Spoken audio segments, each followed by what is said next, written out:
Did you know there's an easy way to take screenshots on your Mac? I'm the CyberGuy, and there are all kinds of great quick tips at cyberguy.com, where you can also sign up for my free newsletter.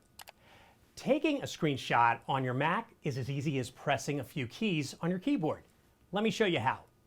In macOS Mojave and later, hold down the Command key, the Shift key, and also the number 5, and then release. That launches the built-in screenshot app. You can capture a selected portion, capture a selected window, or capture the entire screen. Just tap which one you'd prefer and then click the capture button. Another shortcut to take a screenshot of your whole screen, hold down the Command key, the Shift key, and the number 3, and boom, it snaps a shot of your whole screen.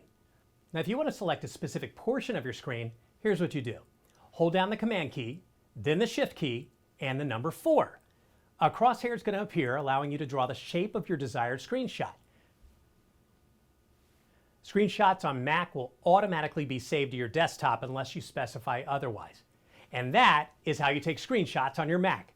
Head to cyberguy.com and sign up for my free CyberGuy Report newsletter.